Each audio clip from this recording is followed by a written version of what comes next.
Okay,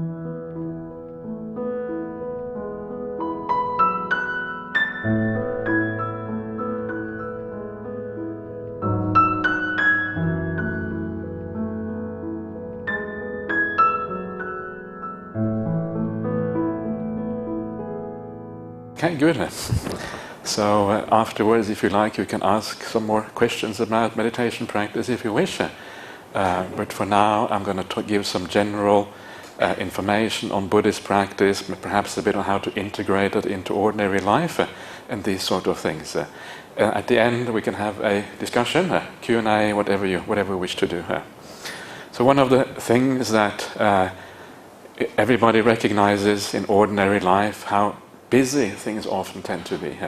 And I'm told that many of you are doctors who are here, many of you are professionals of various types. And of course, when you have positions of responsibility like that, whether it is because you are in a hierarchy in an organization high up, or you have a professional job like that, life often tends to fill up, right? It becomes very, very busy very easily. And when life fills up, you have a job that is very demanding, you have a family life in addition to that, it doesn't take long before you kind of lose a bit of perspective on life. You lose your ability to see life clearly, what are the real priorities, what are really important. You're no longer able to step back because you are so immersed in life itself. It's very hard to really see what is going on. So because of that, sometimes a bit of like spiritual input, if you like. I know that not all of you here are Buddhist. It doesn't, we can call it spiritual or Buddhist or whatever. These are general ideas of psychology that basically are true for everybody.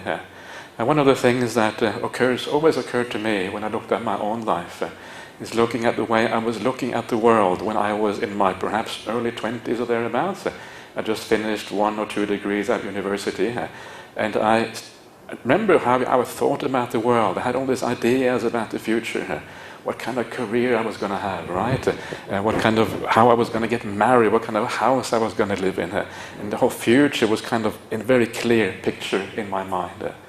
And I realized later on that there was something fundamentally problematic, fundamentally wrong with that whole idea.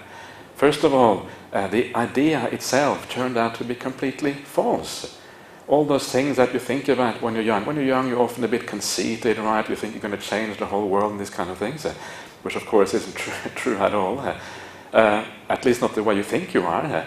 And you realize that your ideas are wrong. It's never going to happen that way. Your dreams is one thing. Reality is often something very, very different. I'm sure you're able to put your mind back to those times when you were young, and the kind of ideas you have and the reality often very, very different. So this is the first problem with that, the first problem with thinking about the future.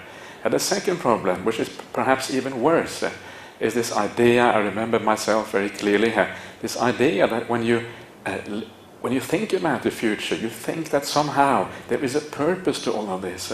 If you live in this way and you practice in the right way, you fulfill the career and all of these kind of things, it seems to be purposeful inside your mind. It's like you have an aim, and this aim is going to give you some kind of satisfaction when you get there, some kind of sense of completion, that you actually have reached something worthwhile. But the strange thing is that as you grow older, you can somehow start to see that sense of satisfaction, that sense of completion never really arrives. Right, we keep moving towards this moving goal, and the goal kind of recedes over the horizon, and you have to follow after it again, and you're running after this goal. You never get there. And that sense of satisfaction that you think will arise when you reach certain goals, when you have a certain career, actually never really comes. And this is, I think, is this weird thing, right? This very strange thing, and it shows you how deluded we often are as human beings, how we look at the world in one way, and the world is very different. And you can see what is going on there, what is going on if you keep on going like that. You keep on just doing the same old things, moving towards an aim which is ever receding over the horizon.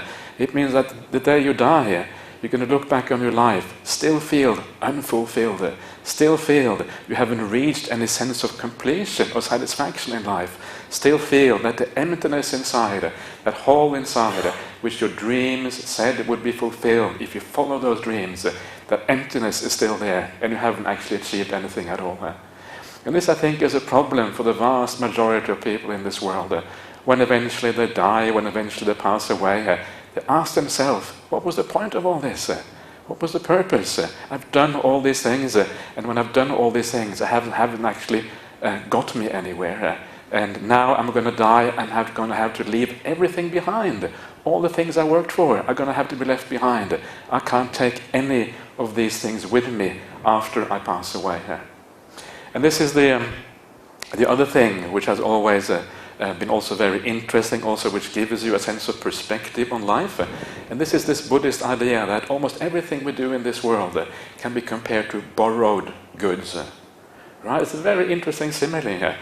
Because, of course, when something is borrowed, you know you're going to have it for a while. You're going to have to give it up afterwards.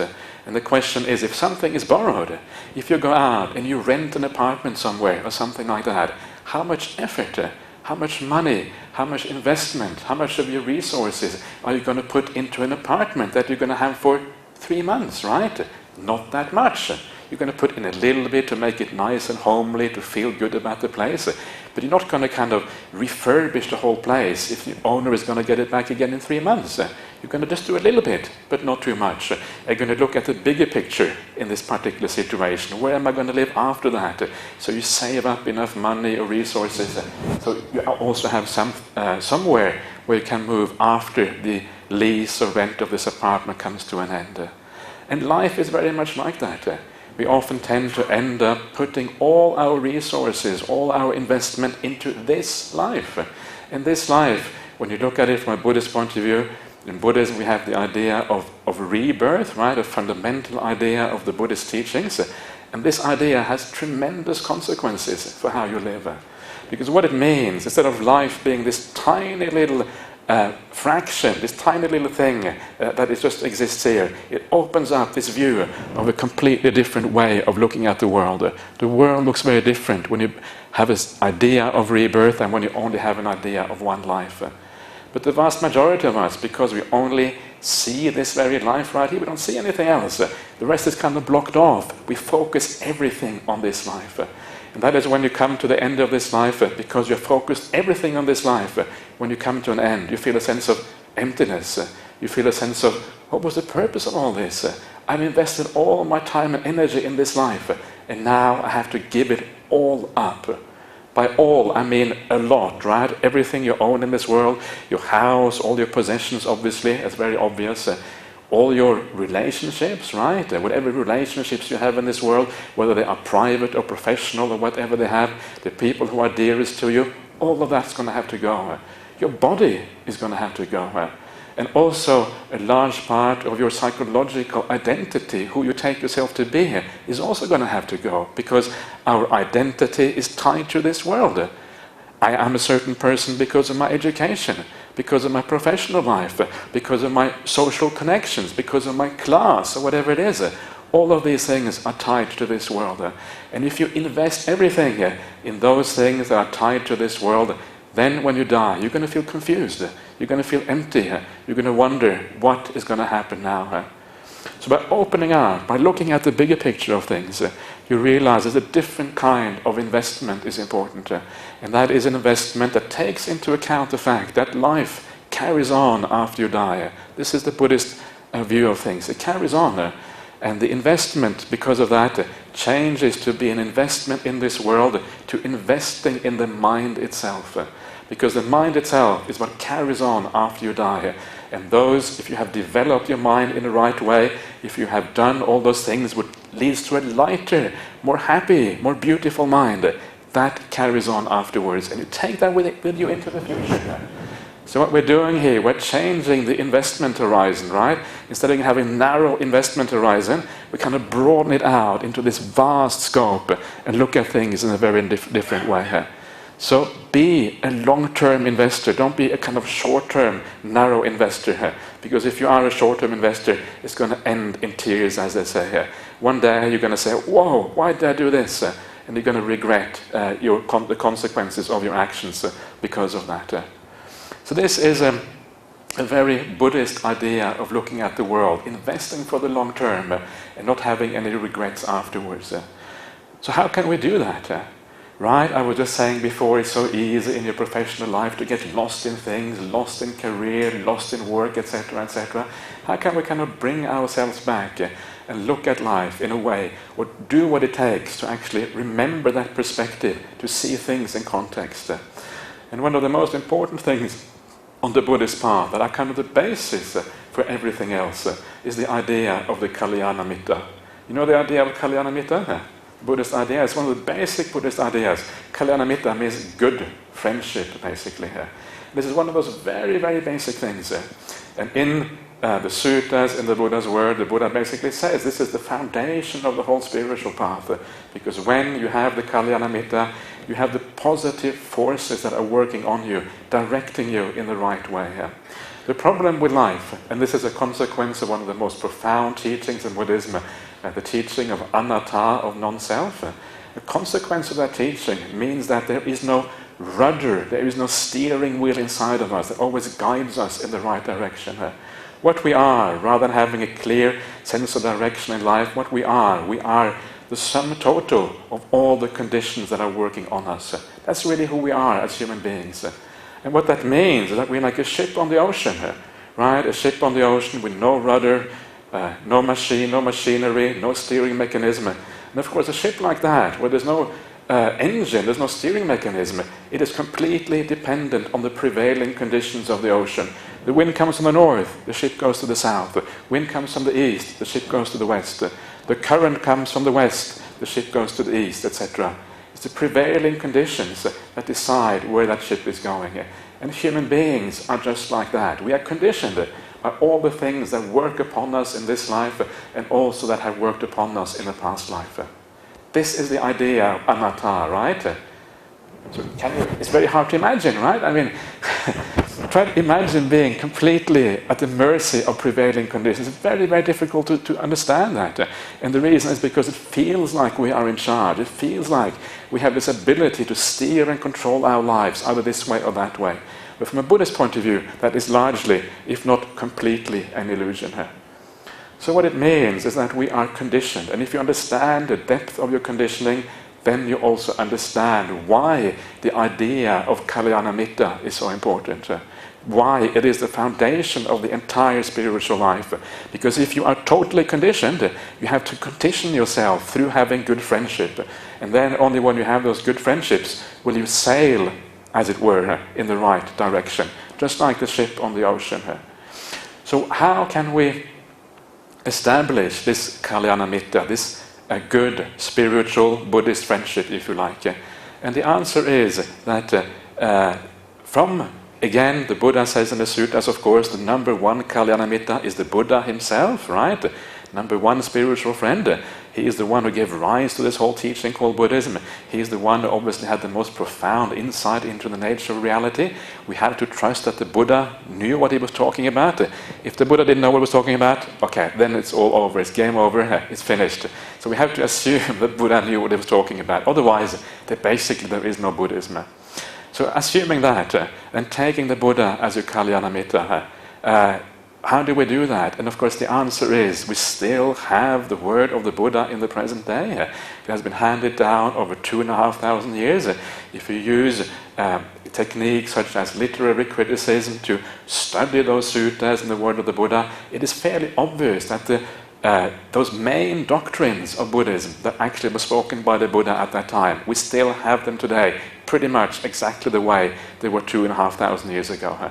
I'm happy to explain later on if you want to know more about that, but I don't want to sidetrack too much. So one way of having the Kalyana Mitta is sometimes to enjoy. Read some of those suttas, right?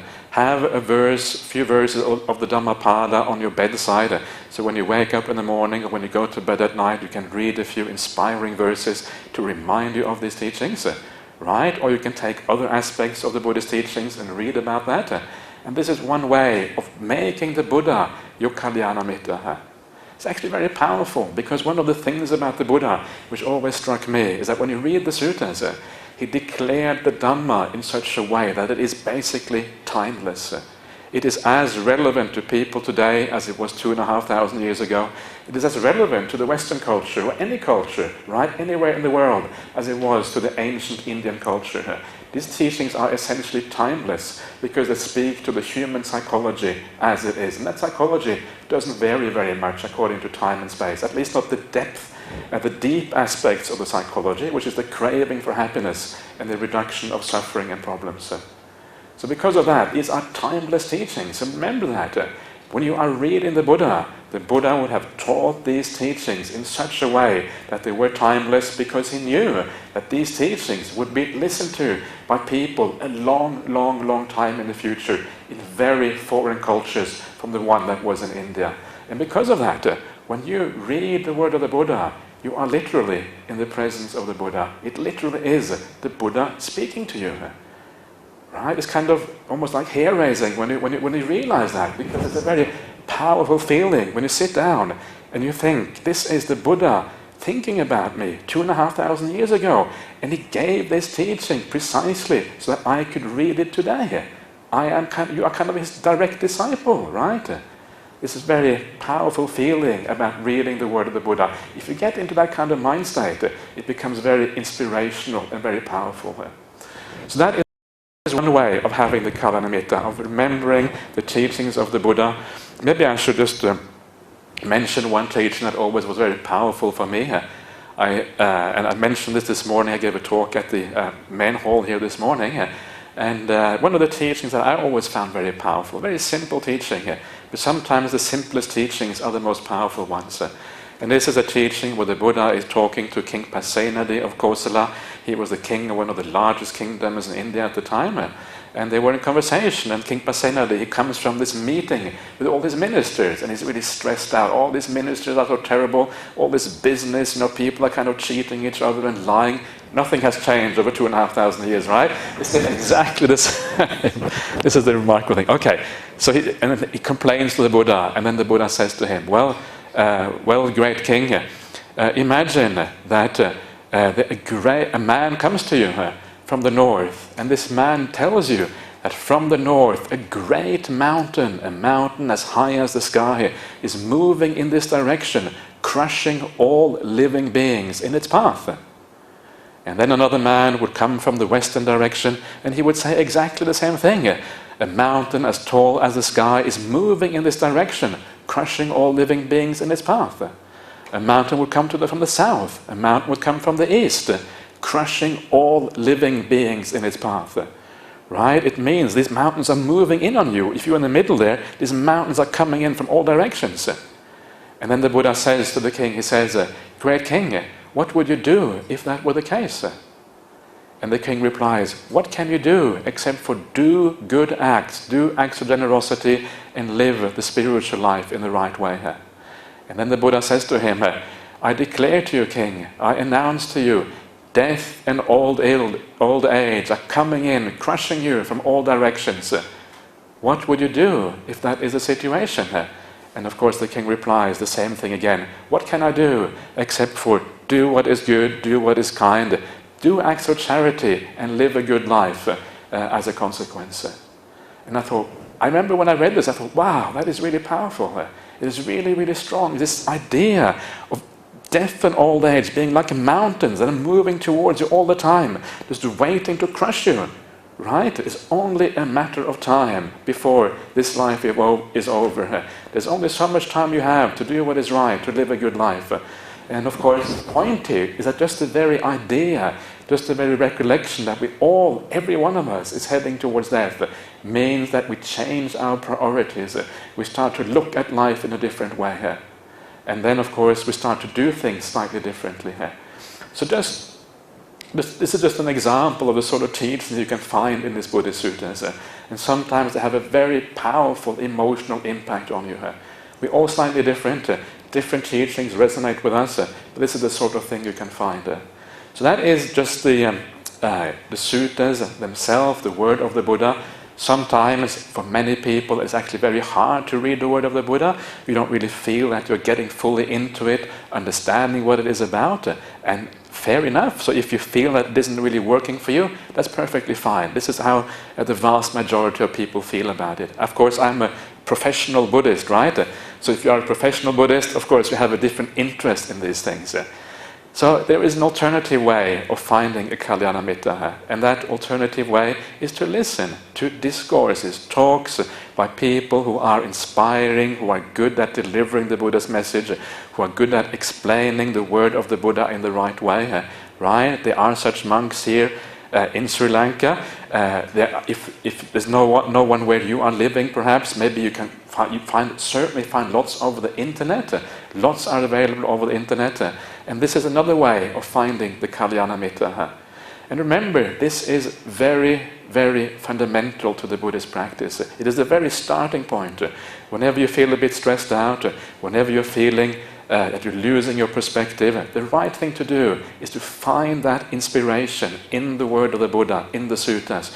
Put on a nice Dhamma talk, listen to it, allow yourself to be inspired, and based on that inspiration, you get yourself back on track again, and you're moving in the right direction, getting your priorities right. It's really as simple as that. Right? It's actually very easy. That's what the Buddha says. This is all you have to do, is to hang out with the right people, have Kalyana Mittas, and then you're going in the right direction. And there's a beautiful simile for this in the sutta. It's a simile of the mountaintop, the rain falling on the mountaintop. When the rain falls on the mountaintop, this is like having the good friendship, right? More and more rain falls on the mountaintop. As the rain falls on the mountaintop, that rain forms into little streams. The streams go into the small little lakes. The lakes go into the medium rivers, which go into the large lakes. And eventually the water from the large lakes go into the large rivers, which take it all the way to the ocean. Right? So the idea here is that if it rains enough on that mountaintop, eventually that will lead to the filling up of the ocean as a consequence. In exactly the same way, if you make sure that you do this one principle in the right way, the one principle of having good spiritual friendship, if that is properly established, from that arises the filling up of the ocean. The filling up of the ocean means you are moving in the right direction. You're becoming more happy, more contented as a human being. You feel more fulfilled. You feel more complete. You feel your problems are going down. This is when you know that you're heading in the right direction. So this is all you really need. This is really all you have to do. And then things tend to come from that. So what is it? So, and of course the first thing, the most important thing that comes from that is a sense of commitment, a sense of perseverance in these Buddhist teachings. That is one of the main things that arises from that Kalyana Mitta, because your priorities are changed, etc., etc. And one of the first things that arises from that, of course, is this... okay, before I go there, let me talk about also another way, which is very inspiring and very interesting, and that is not just to listen to Dhamma talks, but also sometimes it's nice to meet people on the spiritual path who have practiced before you, people who you feel have a sense of integrity, who have gained some of the results of the practice of the Buddhist path. And this can happen in many ways, but sometimes you just meet somebody like that and you feel very inspired as a consequence. And recently I've been telling people I went to Thailand, and when I went to Thailand I met this monk. This monk was very, very famous, and I've actually met him before as well. And he's one of these people that when you come into the presence of this person, you feel completely relaxed, really at ease. You feel this very powerful friendliness, this very powerful sense of metta, this sense of compassion towards you. No judgment, right? Regardless, even if you're the worst scallywag, if you're the worst kind of, dodgy character in the world, still they will accept you, right? 100%. So because you know you are fully accepted, you can fully relax. No judgment, no sense of having to prove yourself in any way like that. It's such a beautiful thing, and the reason why you can do that is because a person like that emanates all the spiritual qualities that we're trying to kind of build up on the Buddhist path. This is the first thing. Just sometimes being in the presence of somebody who has special qualities can be very powerful and very encouraging. One thing is to read something on a piece of paper. Another thing is to see things in reality. Okay, what it says on the paper actually works. The proof of the pudding is right here, and that is very, very encouraging. So this is one of the beautiful things we can do. And of course, once you are in the presence of people like that, you can also ask them questions. And one of the questions I asked this monk, I asked him how, obviously he had so much metta, so I asked him, what is the best way to practice metta in life? And then he told me, to my surprise, he didn't say sit down, close your eyes, wish happiness to all beings in all directions. No, he gave a much more pragmatic and simple advice than that. He said that every morning when you wake up, you should think, what can I do today for the world around me? What can I do today for the people who cross my path? What goodness can I achieve today? And I thought it was very beautiful, because it's a very simple way of explaining the Buddhist path.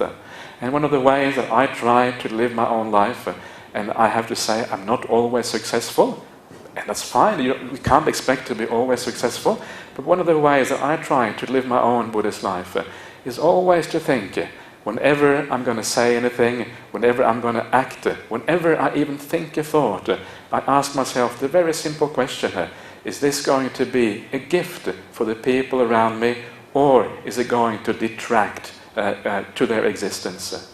A very simple thing here. And I try to live a life whereby everything I do, every act I do, everything I say, every single thought I have, that's what I try to do, is a gift to the people around me. Right? And life becomes very powerful when you do that. When everything you say, you don't say anything bad to people. It's so easy to speak too fast, right? But you always have this idea of yoniso manasikara, the idea of skillful reflection. Is it going to be is it going to be helpful to others or not? And you're kind of making your whole life into a gift for the world around you. And you're not only a gift to the world around you, but of course it's a gift to yourself as well. Because if you have that degree of kindness in your heart, always doing the right thing, wow, it really improves your own life. It's a very powerful technique for lifting yourself up and lifting the people around you at the same time. And one way of encouraging you to do this is to remember the impact we all have on the people around us. You know, when somebody else says something to you which is hurtful or negative and difficult to take, it is so painful, right? It's so difficult to take. Wow, why do they say that to me? They don't have the right to say that to me. Other people's influence on us are so powerful. And when we understand that, we realize that our own influence on other people is equally powerful in return. And we often forget that. Sometimes we say something hurtful without really understanding what we are doing. So reflect on that. Every time you say something kind, you can lift people up instead of pushing them down by saying something which is not kind. And this is a powerful way of encouraging you to kind of lift your own game, so to speak, and also help other people out at the same time. And of course, in a professional life, especially if you are a doctor, there's so many possibilities to live the professional life of a doctor in a very skillful way. There's two ways that you can be a doctor. You can be a doctor, you just go through the routines, you do those things that you have to do, another operation, another visit by somebody. You go through the motions, right? But there is another way of being a doctor. That is the way, whenever a patient comes in, you care for that patient, you care for that person. And if you care for the person, you're doing exactly what I was saying now. You're using every opportunity to think the kind thought, do the kind action, and speak the kind words. You're using your professional life to make sure that you're also growing spiritually at the same time. It's a wonderful thing to be a doctor, right? Because you have such incredibly immense abilities to help the world around you, help society at large, help individuals, wherever it may be. So use that powerful opportunity and make the maximum goodness out of that. And then you are really using that opportunity in a very powerful way. So it is all about how we look at things, basically. If you look at things in the right way, if you act on things in the right way, anything can become a power for good rather than a power for something bad, something which drags us down. You don't have to be a doctor. Many of you here are not doctors, right? And if you're not doctor, the same principles still apply. If you have an important position in the company, even if you have an unimportant position, right? If you are the kind of the janitor who has to sweep the floor or whatever, it doesn't matter.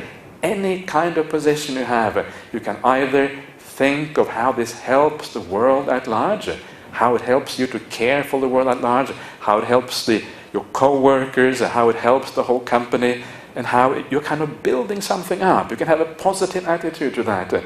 And then you are lifting up the company, lifting yourself up, and lifting up the world at the same time. So you integrate the spiritual path into your ordinary life by thinking, having the right attitude. That's all you have to do. It's a tiny little change, right? Sometimes we think, oh, too much stress, too hard to do this job. And you think, wait a minute, this is an opportunity to do an act of service for the whole world around me. Let me have the right attitude about this. And then changing your attitude makes it beautiful, makes it powerful, lifts yourself up, and also lifts up the people around you. And when you live this kind of life, then you start to feel really good about yourself. Something very strange happens. Instead of feeling a sense of emptiness inside of you, a sense of purposelessness, a sense of aimlessness, you start to feel complete. You start to feel satisfied. You start to feel a sense of contentment in life, right? This is what happens. And the more you do this, the more you take on board this kind of broadened idea of sila. This is not sila in just the negative sense of not doing the bad things, but a sense of sila, on doing good things in the world. As you do that, you start to feel glad about yourself, happy about yourself, content about yourself, and when you sit down at the end of the day, you're so glad. Wow, I'm actually living a real good life. And you feel a sense of happiness arising. And if you have that sense of happiness inside of you because you are living a good life, then also meditation becomes possible. I don't know how your meditation was before, but very often people have a sense of meditation kind of going this way, thinking about this, feeling tired. Sometimes it works well, sometimes it doesn't. The clue for meditation to work, if you really want to improve your meditation practice, is precisely this. Establish that sila, that kindness, a sense of goodness inside of you, and then your ability to be in the present moment will be enhanced so enormously. And then when you are in the present moment, then you can do things like anapanasati, watching the breath and all of these kind of things. And your meditation will take off as a consequence. And you can start to understand the remarkable things that is possible to achieve in the spiritual life. And what happens as you do this, when meditation starts to work, right? Not only do you feel content because of your good character and your good habits, but also that meditation itself starts to bite.